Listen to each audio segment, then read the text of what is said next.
Երուսաղեմի հայոց պատրիարքության միաբանների ընդհանուր ժողովը վերջնականապես մերժել է հայկական թաղամասի կովերի պարտեզ կալվածքի պատկանելության շուրջ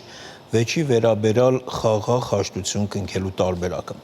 Հիշեցնենք, որ կալվածքը 98 տարի ժամկետով վարձակալության գործարքի անօրինականությունը բացահայտելուց հետո իսրայելական ընկերությունը խնդիրը լուծելու փոխզիջումային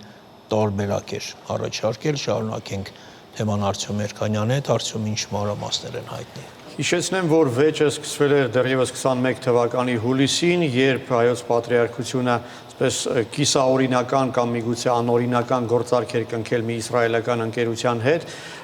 հայկական թաղամասի կովերի պարտեզ ռազմավարական նշանակություն ունեցող կալվածքը իսրայելական այդ ընկերությանը վարձակալությամբ հանձնելու վերաբերյալ։ Համայնքը կտրականապես դեմ էր այդ գործարքին, քանի որ այն սպառնում էր թաղամասի տարածքային ամբողջականությանը, եւ քանի որ այդ գործարքի կնքման ընթացքում լուրջ խախտումներ էին տեղի ունեցել, պատրիարքը համաձայնվեց հայտարարել, որ չեղարկում է այն եւ դիմեց դատարանով այդ գործարքի անվավեր ճանաչելիության վերաբերյալ։ Դատարանը կողմերին առաջարկել էր փնտրել այսպես հաշտեցման եզրեր, արդյունքում ձևավորվել էր այսպես խումբ, որը աշխատում էր հաշտության, խաղաղ հաշտության ուղղությամբ։ Եվ ձևավորեցին կողմերը հավելված այդ կնքված պայմանագրին արձանագրություն, որը ինչ-որ փոխզիջումային տարբերակ էր ուրվագծում։ Եվ ահա այդ ուրվագծվող փոխզիջումային տարբերակի վերաբերյալ էր այդ միաբանների ժողովը իր նիստը գումարել։ Համայնքը կտրականապես դեմ էր նաև այս փոխզիջումային տարբերակին։ Եվ քաղաքի բնակիչները եւ իրենց միացած Թել Ավիվի, Հայֆայի, Բեթլեհեմի հայեր հավաքվում էին Երուսաղեմում բողոքելու այս փոխզիջումային տարբերակի դեմ։ Գումարվեց տնօրենների ժողովը, որը որևէ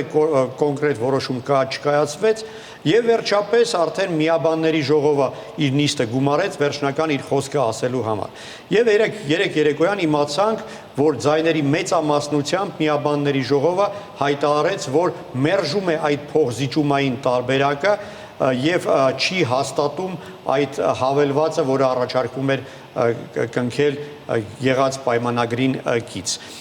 Թե ովքեր են կողմ քվեարկել, ովքեր դեմ հայտնի չէ, բայց եղել են մարդիկ, ով ընդունելի են համարել այդ տարբերակը եւ կողմ են քվեարկել։ Նաեւ չի հրապարակվել կոնկրետ այդ փաստաթղթի նախագիծը, թե ինչ էր ենթադրում այդ փոխզիջումային տարբերակը։ Ամեն դեպքում կարող ենք արձանագրել մի բան, որ պատրիարքությունը վերջնականապես մերժել է ցանկացած փոխզիջում եւ շարունակելու է պնդել, որ գործարքը ճանաչվի անօրինական եւ վերջնականապես չեղարկվի։ Միաբանների ժողովը լիազորել է իր 5 անդամներին միանալ իրավաբաններին եւ օգնել նրանց աշխատել համատեղ ուժերով դատարանում, որպեսզի այդ փաստաթուղթը վերջնականապես չեղարկվի։ Արտյոմ, այսինքն հայկական թաղամասի բնակիչների պահանջը կարող ենք բավարարված համարել։ Թաղամասի բնակիչները ոնց հասկանում են, բավարարված են, շնորհակալություն են հայտնում եւ միաբանների ժողովի անդամներին եւ անձամբ պատրիարքին, բայց արժևում դեռ շատ լուրջ եւ աշխատանք է սպասում եւ քանի որ լուրջ ճնշում է գործադրվում պատրիարքության վրա, կարող ենք ենթադրել, որ այդ մոտակա ամիսները հեշտ չեն լինելու։ Այդ թվում նաեւ պետական կառույցների կողմից է ճնշում, անուղղակի ճնշում գործադրվում պատրիարքության վրա, քանի որ մի քանի օր առաջ ասել էի, որ կրկին դատարան է վերադարձվել այն վեճը եւ քանի որ քաղաքապետարանը պահանջում է տարիներ շարունակ չվճարված պետական հարկեր վճարել, որոնք ավելի քան, այսինքն մի քանի միլիոն դոլարի են հասնում։ Հակառակ դեպքում սպառնում են արգրավել գույքը եւ աճուրդի միջոցով այն վաճառքի հանել։ Դա եւս պատրիարքության վրա ճնշում գործադրելու գործիք է, կարծում եմ։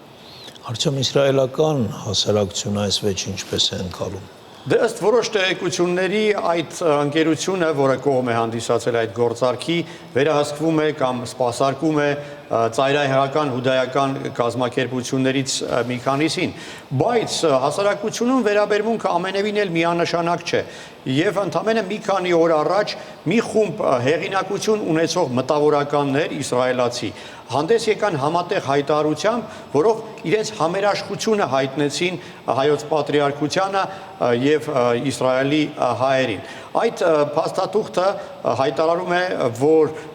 անընդունելի է ցանկացած փոխզիջում այդ հարցում, որ դա կարևորագույն սկզբունքային հարց է, որում հայերը միանշանակ ճիշտ են եւ որ որևէ կերպ չի կարելի հանդուրժել հայերի վրա գործադրվող ճնշումները եւ բռնությունները։ Եվ այդ փաստաթուղթը ստորագրողների թվում իսկապես հեղինակություն ունեցող իրավաբաններ, գրողներ, լրագրողներ, պետական գործիչներ կան։ Մասնավորապես ստորագրել է Իսրայելի Սփյուռքի հարցերով նախկին նախարար Նեյխման Շայը, գործող Երուսաղեմի փոխքաղաքապետ Յոսի Հավիլիոն, նախկին падգամավորներ, Երուսաղեմի նախկին գլխավոր դատախազ, հեղինակավոր պրոֆեսորներ, գիտնականներ, իրավաբաններ։ Եվ այդ համերաշխությունը կարծում եմ նույնպես ինչ-որ ազդեցություն կունենա եւ ուժ կտա Երուսաղեմի մեր հայրենակիցներին։ Շնորհակալություն, Արտյոմ։